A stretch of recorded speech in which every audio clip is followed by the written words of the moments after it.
Assalamualaikum warahmatullahi wabarakatuh. Jumpa lagi dengan saya Suratunisih Channel. Bagaimana kabarnya Yanda dan Bunda semua? Alhamdulillah. Selalu saya doakan panjenengan semua senantiasa diberikan kesehatan, kelancaran dalam menjalankan segala aktivitas dan sukses selalu. Kali ini saya akan sharing, yaitu bagaimana kita akan merancang kegiatan dasar-dasar literasi dan STEM PAUD di kurikulum Merdeka. Nah, ini banyak ditanyakan oleh teman-teman, dan kali ini baru sempat saya sharingkan. Baik, mari kita ikuti bagaimana kita merancang kegiatan dasar-dasar literasi dan STEM PAUD.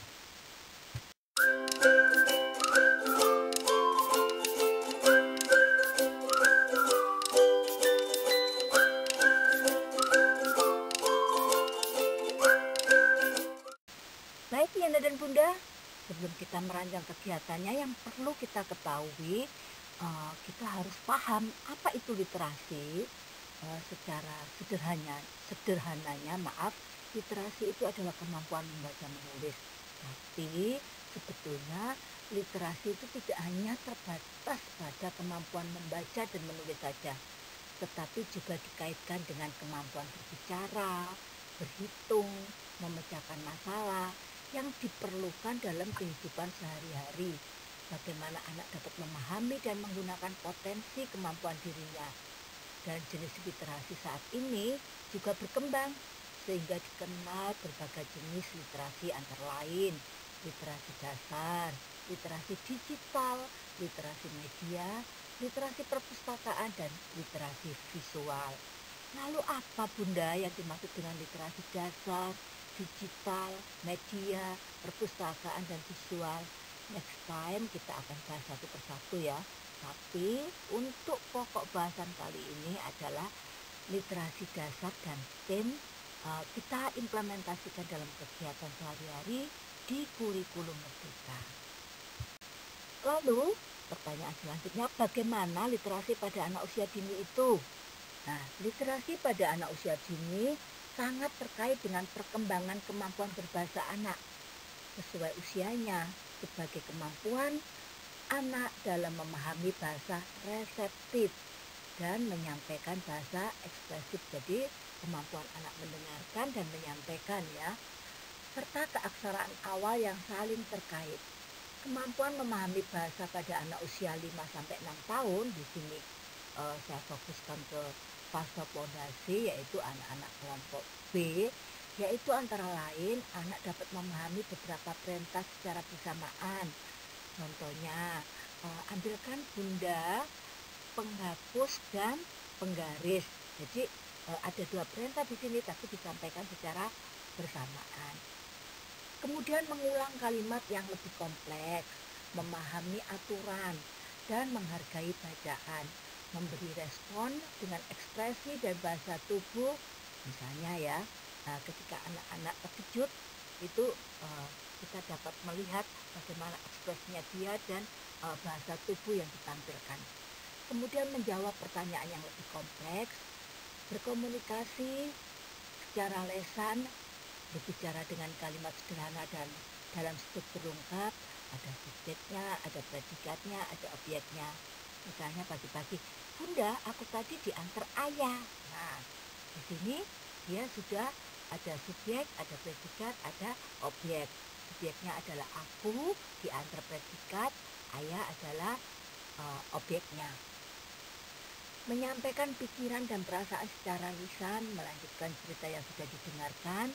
Kita bercerita, anak-anak kita tanya, tadi kita sudah mendengarkan cerita. Ceritanya adalah tentang Dino yang suka membantu kakek. Apa ya yang dilakukan Dino? Dia bisa menjawab, tadi membantu kakek menyirami bunga dan sebagainya. Jadi melanjutkan cerita yang sudah didengarnya. Ada di dalam cerita tersebut, serta mengenal tanda, simbol gambar sebagai persiapan membaca, menulis, dan berhitung. Jadi ini literasi yang ada di anak usia dini. Lalu, bagaimana dukungan guru dan orang tua agar anak mendapat pengalaman literasi yang bermakna? Tentunya sebagai guru PAUD dapat merancang kegiatan stimulasi yang menyenangkan agar kemampuan bahasa dan keaksaraan anak lebih berkembang. Guru PAUD juga dapat memberikan banyak kesempatan dan dukungan kepada anak agar anak dapat memiliki pengalaman literasi yang bermakna. Nah, contohnya seperti ini Bunda ya. Untuk merancang kegiatan stimulasi, anak-anak bisa kita ajak untuk bermain game, terus diajak diskusi, diajak bermain peran, dan biarkan anak improvisasi sendiri untuk kalimatnya dan sebagainya. Ini banyak banyak banyak kegiatan atau dukungan yang bisa diberikan guru kepada anak. Nah, selanjutnya agar anak memperoleh pengalaman literasi yang bermakna, yaitu dengan menciptakan suasana yang nyaman dan menyenangkan sehingga setiap anak dapat leluasa menyampaikan ide, gagasan, perasaan dan mengekspresikannya melalui berbagai cara dan media. Jadi di sini guru harus terbuka ya, harus terbuka, dekat dengan anak sehingga anak-anak ketika ada usulan, ketika ada ide, dia tidak akan takut kepada gurunya. Jadi guru jangan membatasi diri. Kemudian membangun komunikasi positif dengan anak. Contohnya anak-anak itu kan suka mengadu ya. Jadi setiap hari ada aja yang dilaporkan ke gurunya. Nah, di sini guru harus proaktif ya. Jadi menerima aduan mereka. Contohnya misalnya pagi-pagi ada anak yang tiba-tiba minta izin besok tidak bisa masuk. Bunda, aku besok minta izin ya tidak bisa masuk karena diajak mama ke Surabaya lihat mantenan. Nah, di sini supaya terjadi komunikasi positif, gurunya menanggapi. Misalnya, wah Mbak Vina mau ke Surabaya ya? Naik apa nih? Naik bis. Dengan siapa dong ke Surabaya selain dengan mama? Dia akan ceritakan lagi dengan papanya, dengan kakaknya dan sebagainya. Tapi kalau tiba-tiba ketika anak mengadu, Bunda, besok saya mau ke Surabaya, izin tidak masuk. Nah, gurunya misalnya mengkat karena mungkin sibuk ya mau pergi kemana. Aduh, Vina bolak-balik kok minta izin. Anak akan langsung diam gitu. Nah, tapi kalau guru yang baik dia akan menjalin komunikasi positif, dia akan menanggapi sehingga terjadi obrolan yang panjang. Kemudian menjadi pendengar aktif saat anak menyampaikan pikiran dan perasaan secara lisan, serta lebih teliti mengamati respon anak dalam berbahasa nonverbal. Jadi ketika anak-anak tadi bercerita, amati tidak tidak hanya bahasa atau apa yang diucapkan, tapi gerak tubuhnya. Biasanya kalau anak bercerita berapi-api itu sambil tangannya gerak-gerak, terus mimiknya bagaimana, itu guru juga harus mengamati. Kemudian mendorong anak berpikir kritis dalam menyampaikan pertanyaan terbuka, yaitu pertanyaan yang memungkinkan munculnya jawaban yang beragam, dan menata lingkungan yang memudahkan anak berinteraksi dengan anak lain, dengan guru dan orang tua. Selain itu, juga menata lingkungan yang menumbuhkan minat anak terhadap tanda, simbol, gambar, dan tulisan. Misalnya, loker yang disiapkan guru untuk anak-anak ditulisi namanya anak-anak sama simbolnya. Misalnya ada apa itu namanya, gambar bunga namanya siapa, terus ada gambar bintang namanya siapa. Jadi anak-anak mengenal akhirnya bahwa kalau nanti bintang berarti namaku, kalau ada bunga berarti namaku dan sebagainya. Anak-anak mulai mengenal apa itu namanya, tanda, simbol, gambar dan tulisan yang ada di sekitarnya. Terus setiap benda yang ada di kelas itu dilabeli ya, misalnya papan pajangan, terus papan tulis, loker, lemari, apalagi ya, terus meja, kursi, pintu, jendela dan sebagainya. Kemudian bercerita atau membacakan buku cerita menjadi kegiatan yang senantiasa dihadirkan dalam keseharian anak. Jadi setiap hari untuk mencari ide kegiatan bermain atau ide cerita, guru harus membacakan buku cerita. Tapi apabila tidak ada buku bacaan, guru-guru bisa untuk apa itu merangsang anak tidak hanya dengan buku bacaan, bisa dengan melihat video atau video di YouTube atau video apa koleksi sekolah, bisa melihat gambar, anak disuruh menciptakan gambar, atau mungkin langsung diajak atau outing ke benda aslinya. Kemudian menyediakan berbagai sumber cerita atau bahan bacaan sesuai usia di tempat yang mudah terlihat dan terjangkau oleh anak. Jadi karena kita kegiatan pembelajarannya di kurikulum merdeka ini untuk PAUD itu berbasis buku bacaan ya, tidak ada salahnya eh, selain mempunyai perpustakaan sekolah sendiri, setiap kelas itu ada pojok bacanya. Kemudian memberikan kesempatan pada anak agar dapat terlibat dalam kegiatan-kegiatan pra membaca, dan yang terakhir menjadikan cerita sebagai inspirasi dalam membuat kegiatan bermain. Tadi ya sudah saya sampaikan, ketika kita membacakan cerita, di situ ada konsep-konsep baru mungkin yang bisa kita kenalkan anak, ada kosakata baru yang harus diketahui anak, kita diskusikan bersama. Nah, bagaimana lingkungan yang kaya literasi? Yaitu label nama anak terpasang pada barang-barang miliknya dan tempat untuk menyimpan barang milik anak. Selain locker mungkin ada apa itu namanya map yang untuk menyimpan apa itu namanya yang untuk menyimpan hasil karya mereka, itu kita labeling. Berlabel nama benda terpasang pada benda ataupun rak penyimpanannya. Gambar tanda ataupun simbol bermakna terpasang di beberapa tempat. Nah, misalnya di pintu depan sebelum masuk itu kalau saya ada simbol, ada gambar yang menentukan yang mengajak anak-anak untuk berbaris. Setelah berbaris mau masuk, anak-anak tinggal memilih.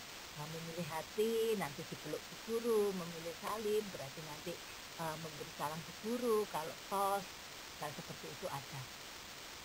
Kemudian poster yang berisi gambar dan tulisan informasi di lokasi yang sesuai, misalnya di tempat cuci tangan ada gambar menanamkan cuci tangan, di kamar mandi ada tulisan SKS, siram kencing siram, terus ada gambar apa itu, kalau di tempat saya ya kamar mandi laki-laki dan perempuan itu kan dibedakan, itu ada gambar anak laki-laki dan anak perempuan. Terus papan hasil karya dan kegiatan anak yang berisi ragam keunikan hasil karya anak, baik berupa gambar maupun foto karya anak. Nah, di situ nanti dipajang di hasil karyanya anak-anak itu dipasang di situ, sehingga anak dapat melihat ketika gambarnya dipasang, dia akan bangga menceritakan ke temannya.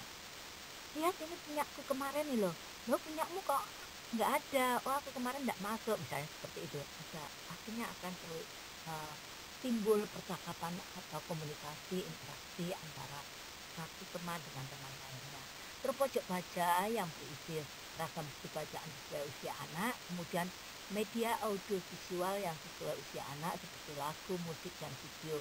Saya punya radio, beberapa waktu yang lalu sih saya ikut di ini ya, Radio Indonesia, akhirnya saya dapat radio kecil yang berisi lengkap ya, berisi cerita anak sama lagu-lagu anak sekarang saya sudah itu.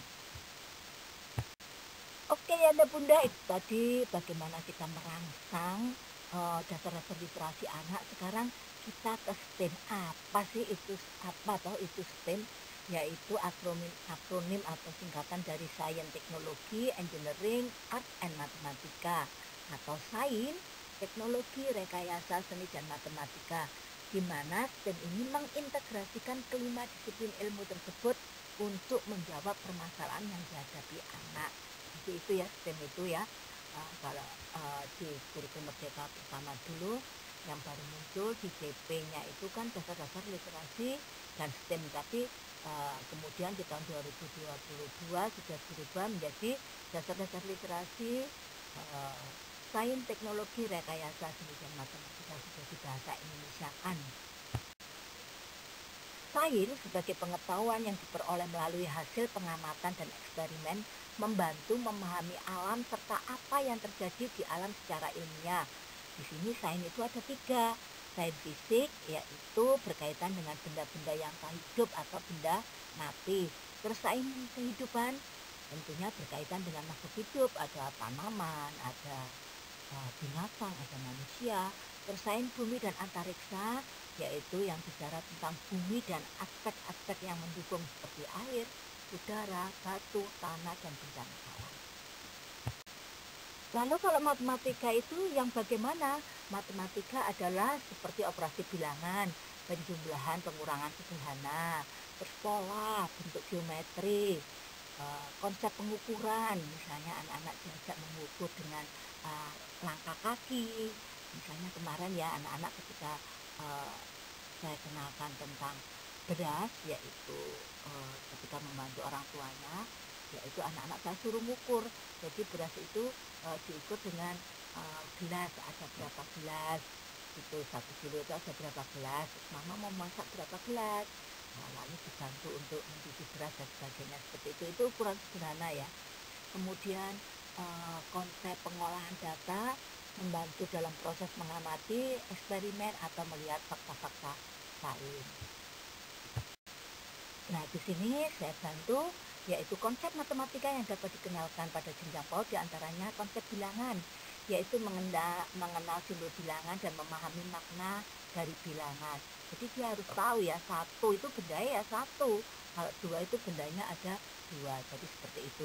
Terus operasi bilangan yaitu yang menggunakan operasi bilangan yang tadi ya, penjumlahan dan pengurangan sederhana. Lalu perbandingan yaitu melakukan perbandingan sama, lebih, atau kurang dari yang berkaitan dengan ukuran atau kuantitas seperti lebih panjang, lebih sedikit, sama besar atau sama banyak, dan sebagainya.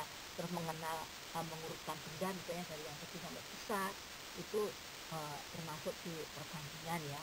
Kemudian pengelompokan yaitu melakukan proses pengelompokan sesuai karakteristik tertentu. Misalnya kita berikan banyak benda yang sesuai bentuk geometri ya, ada rumah, gambar rumah itu kan ada segitiga, ada segi empatnya. Terus anak disuruh kelompokkan berapa yang berbentuk segi empat, berapa yang berbentuk segitiga, suruh hitung. Misalnya di situ ada operasi bilangan, ada konsep bilangan, di situ juga ada pengelompokan. Nah, atau kelompokkan buah yang berkulit kasar, buah yang berkulit halus, dan sebagainya, masih banyak lagi. Kemudian pola, memahami konsep pola seperti urutan bilangan, gambar, objek, gerakan, cerita, atau suara yang memiliki proses berulang. Misalnya seperti kita mengenalkan warna ya, ketika ada gambar, guru memberi contoh, misalnya pola sederhana, merah, kuning, terus ada gambar lagi, anak-anak disuruh mewarnai gambar, ya habis merah, kuning, berapa lagi yang merah, kuning, dan selanjutnya seperti itu sederhananya. Kemudian geometri, memahami bentuk 2 atau 3 dimensi serta kaitannya dengan hubungan spasial seperti memahami posisi objek dan sebuah ruangan. Selanjutnya adalah rekayasa atau engineering, yaitu proses yang anak-anak menemukan masalah, merancang, membuat serta mengembangkan manusia menggunakan pengetahuan sains dan matematika yang dimiliki untuk menghasilkan sebuah teknologi, yaitu prosesnya. Jadi ketika anak-anak, ketika kita ajak praktek membuat warna baru, anak-anak mencampur cat air misalnya, atau pasta kreatif, atau menimpa warna merah dan biru akhirnya menghasilkan, ini namanya rekayasa. Jadi yang dilakukan anak itu yang dinamakan rekayasa. Dia membuang sampah, ini juga rekayasa. Bagaimana dia bisa membersihkan sampah yang ada di kelasnya, yaitu dibuang di tempat sampahnya. Yang dilakukan membuangnya itu namanya rekayasa. Tapi alat yang dipakainya yaitu supaya memudahkan, kalau saya memunguti satu-satu itu lama. Artinya dia punya inisiatif, misalnya ya mengambil apa itu namanya, ada tempat sampah besar, terus dia mengambil tempat yang agak kecil untuk mengumpulkan sampah, lalu dituangkan ke atau dimasukkan ke dalam sampah besar. Nah, ini yang dilakukan adalah anak itu rekayasa, tapi alat yang dipakai untuk mengumpulkan itu tadi namanya teknologi, yaitu apa itu yang memudahkan anak atau memudahkan kita manusia. Lebih jelasnya, proses rekayasa adalah menemukan masalah, mencari apa pokok permasalahannya, apa penyebabnya, dan apa batas-batasannya. Lalu mengumpulkan ide yang muncul, berdiskusi, itu termasuk proses rekayasa. Terus membuat rencana, mencari tahu apa yang dibutuhkan, membuat rancangan produk, serta menyusun tahap-tahap yang akan dilakukan, itu juga rekayasa ya. Jadi proses di sini. Terus mengeksekusi, merealisasikan ide yang ada dengan mengikuti rencana yang sudah dibuat. Lalu yang terakhir, mengembangkan apabila setelah uji coba ide kita belum mampu menyelesaikan masalah yang dihadapi, masih bisa dioptimalkan, proses dilanjutkan dengan mengembangkan ide atau produk tersebut. Nah, ini yang saya bahas tadi ya, teknologi merupakan produk yang selalu diciptakan dan dikembangkan untuk memenuhi kebutuhan makhluk hidup serta lingkungannya. Teknologi membantu mengungkapkan pengetahuan baru serta penemuan teknologi baru. Jangan berpikir yang apa itu namanya yang luas ya, bahwa dalam kegiatan belajar mengajar teknologi di PAUD itu harus pakai apa itu sesuatu yang luar biasa yang namanya teknologi, tapi tidak, hal-hal yang sederhana itu juga teknologi. Ketika anak mau memotong kertas supaya memudahkan, itu kan menggunakan teknologi ya, teknologi sederhana misalnya guru untuk kegiatan pembelajaran di PAUD sudah namanya teknologi.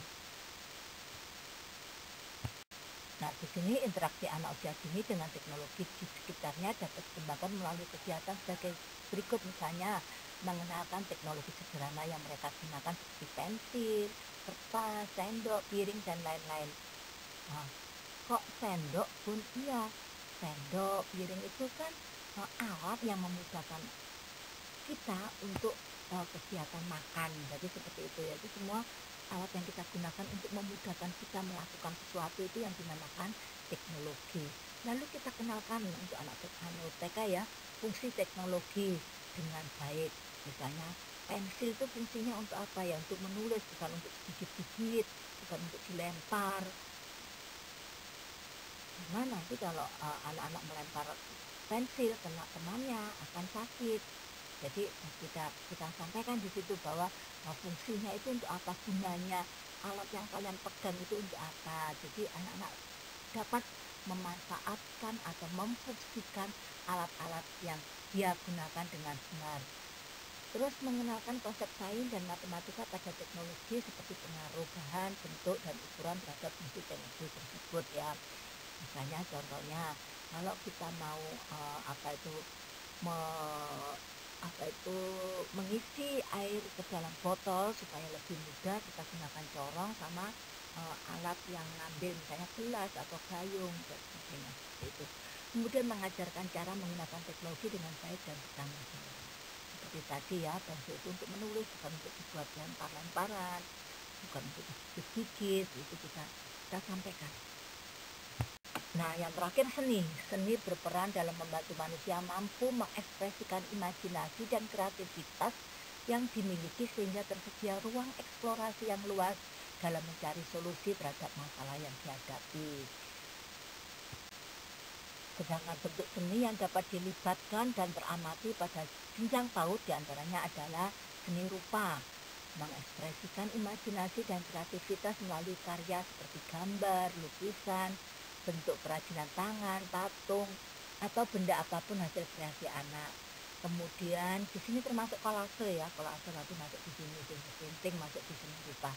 Lalu seni tari mengekspresikan imajinasi dan kreativitas melalui gerakan. Nah, di sini gerak dan lagu masuk di seni tari ya.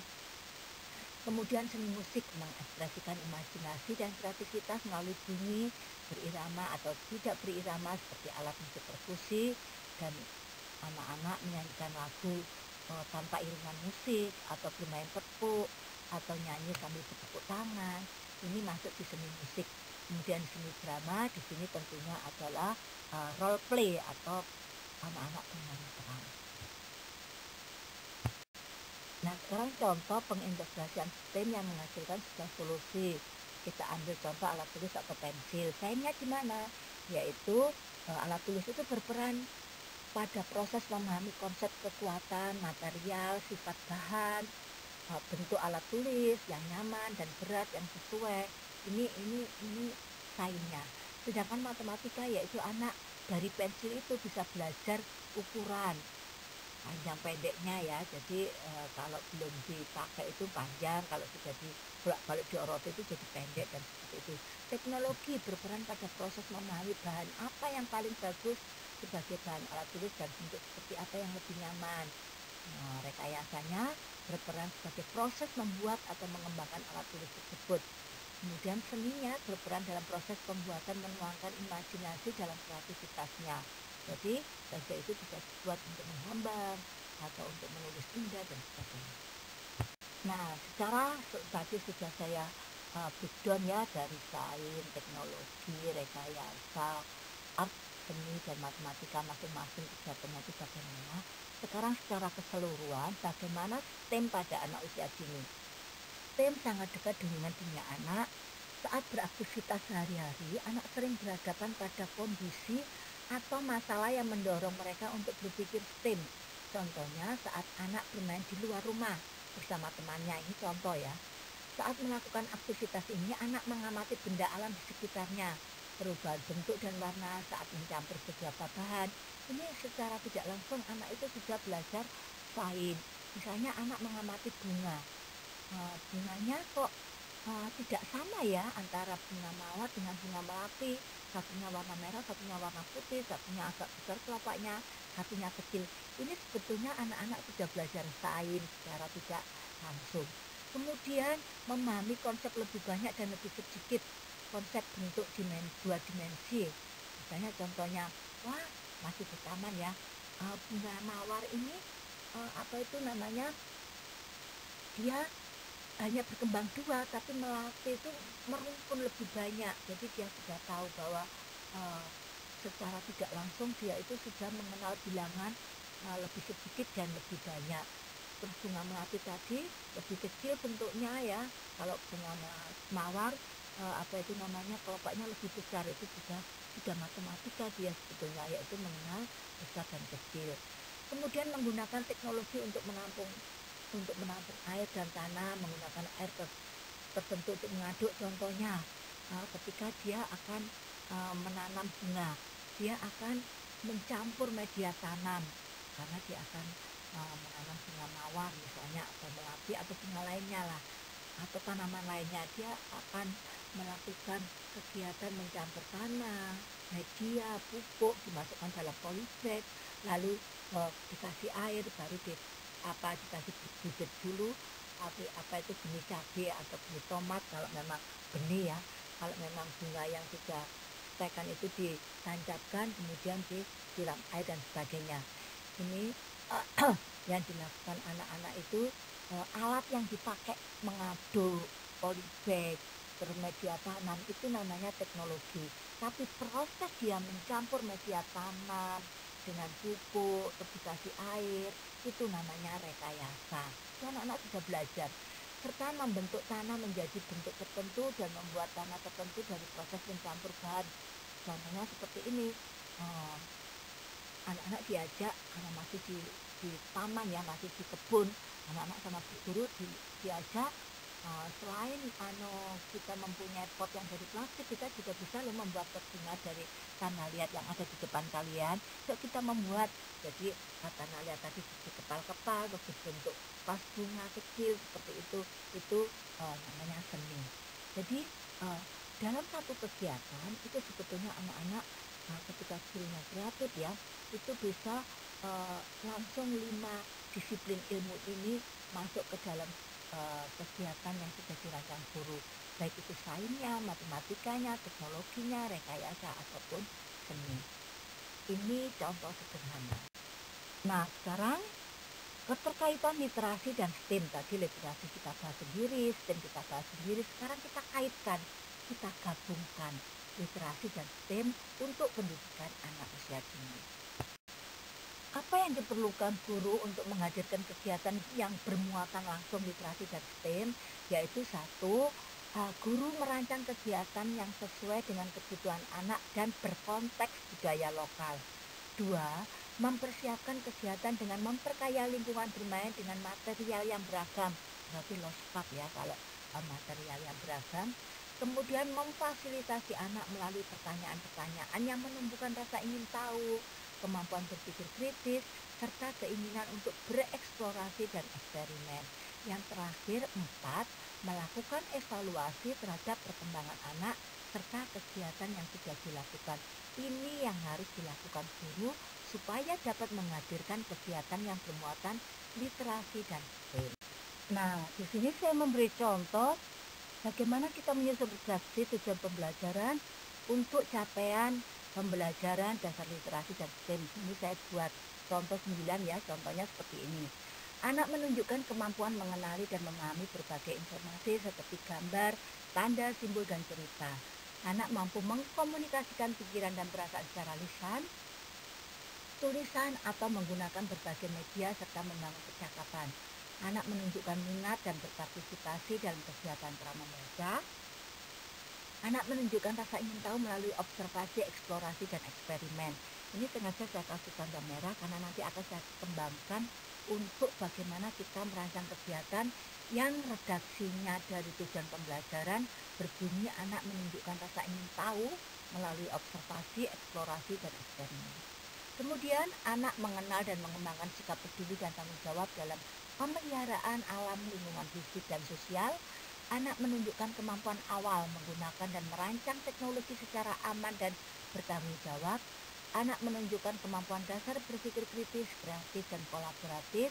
Anak dapat mengenali dan melihat hubungan antar pola, simbol, dan data serta dapat menggunakannya untuk memecahkan masalah di dalam kehidupan sehari-hari.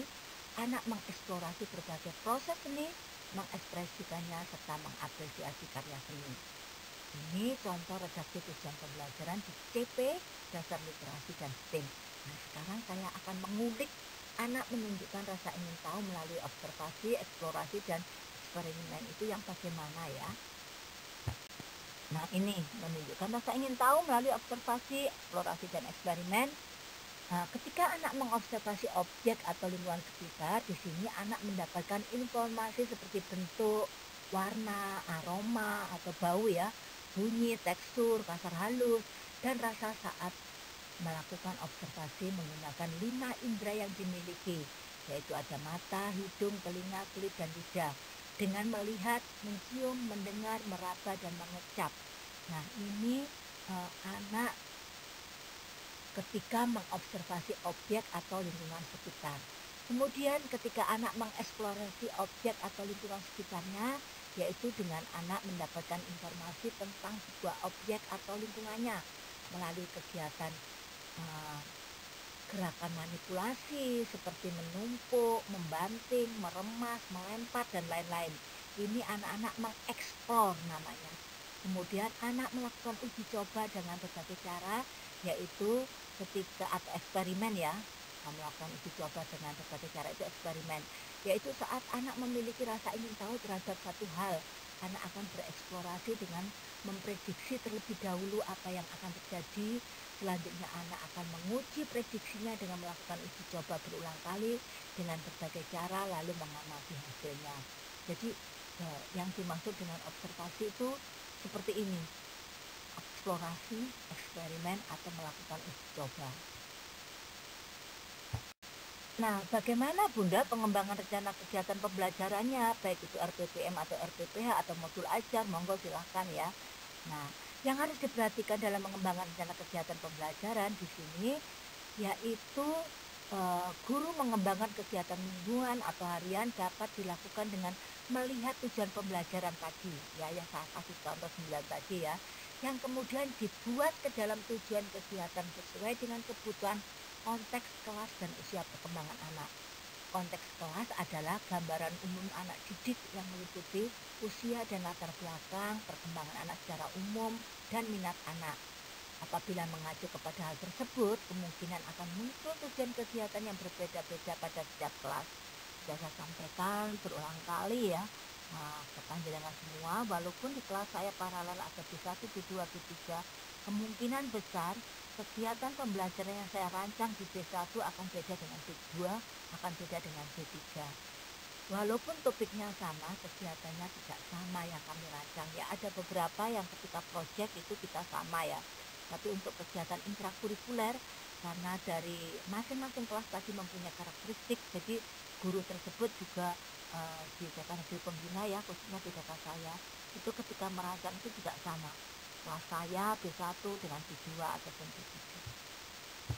Nah, yang terakhir, 4 tahap yang dapat dilakukan oleh guru untuk mengembangkan sebuah rencana kegiatan yang bermuatan literasi dan STEM, yaitu menentukan cerita oleh guru ataupun anak. Jadi karena kita berbasis buku bacaan ya, jadi untuk ide cerita itu kita ambilkan dari buku bacaan. Tapi kalau panjenengan tidak menemukan buku bacaan yang sesuai dengan topik yang akan jenengan angkat dalam mencari ide cerita, bisa panjenengan juga menggunakan video baik dari YouTube ataupun dari apa namanya itu koleksi sekolah. Kalau tidak ada, panjenengan cari gambar yang sesuai dengan topik yang akan panjenengan bahas, atau kalau tidak ada ya anak langsung diajak apa itu outing ya, langsung keluar atau diajak untuk melihat benda aslinya, misalnya pohon pisang ya. Anak-anak sebagai tindakan pertama observasi, kita ajak ke kebun pisang atau kebun sekolah yang ada pisangnya, anak-anak biar meraba, oh batangnya kulit pisang itu seperti ini, berlapis-lapis, oh ambunya baunya seperti ini dan sebagainya. Jadi anak-anak diajak langsung kalau memang tidak ada buku bacaan, tidak ada video ataupun gambar. Kemudian untuk kedua, menemukan konsep dalam cerita. Jadi ada konsep apa, kalau kita dalam cerita itu ada konsep apa yang bisa kita kembangkan menjadi kegiatan lain.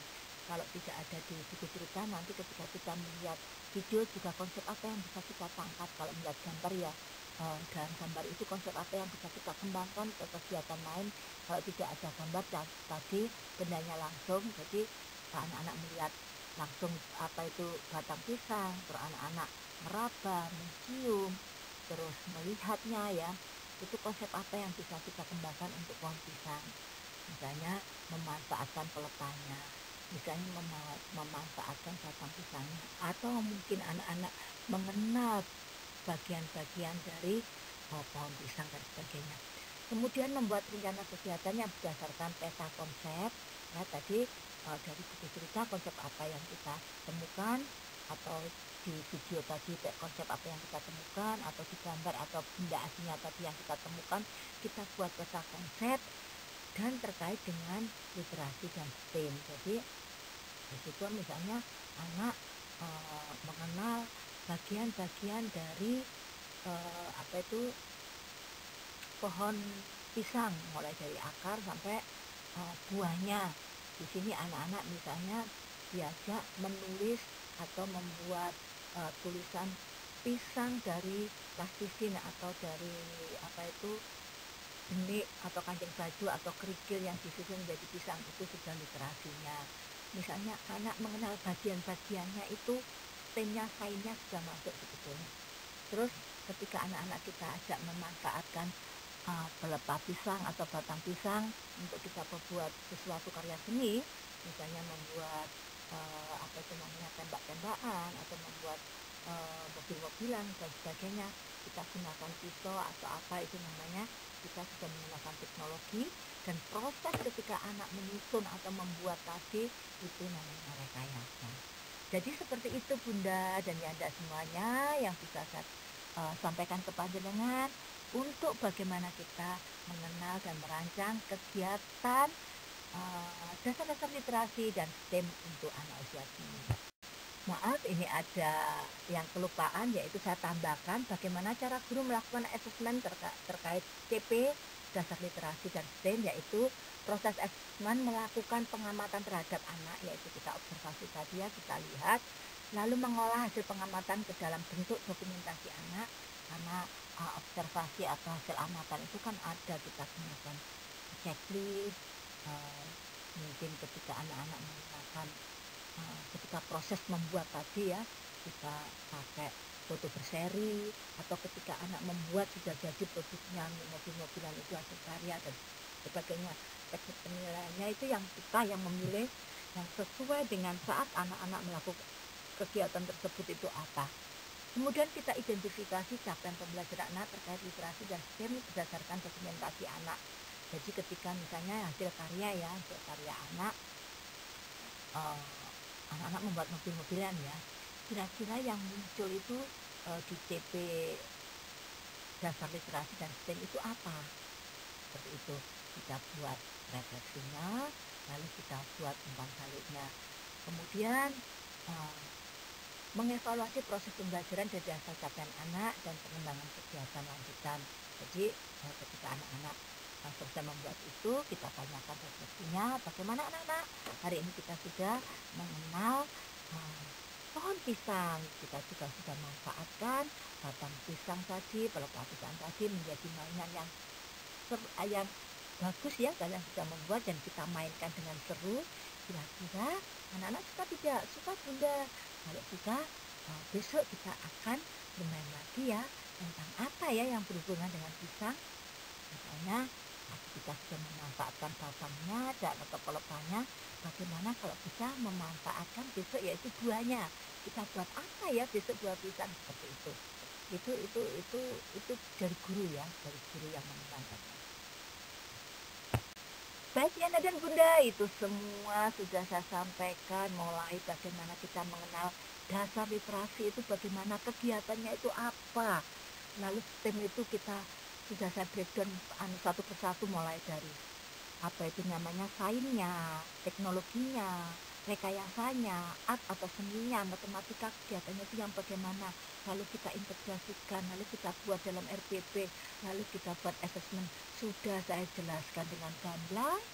Nah, sekarang giliran Yanda dan Bunda bagaimana merancang kegiatan dasar literasi dan STEM yang tentunya yang sesuai dengan kebutuhan anak dan minat anak, sesuai dengan perkembangan anak, sehingga kita mampu menghasilkan kegiatan pembelajaran bermakna bagi anak. Dan semoga konten saya kali ini dapat menambah wacana panjenengan yang sudah luar biasa, semakin menambah saja, dan akhirnya tetap semangat untuk belajar dan berbagi.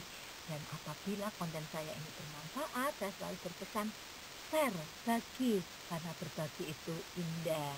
Akhir kata, salam sehat selalu dari saya, Ratu Musik Channel. Assalamualaikum warahmatullahi wabarakatuh. Dadah, thank you.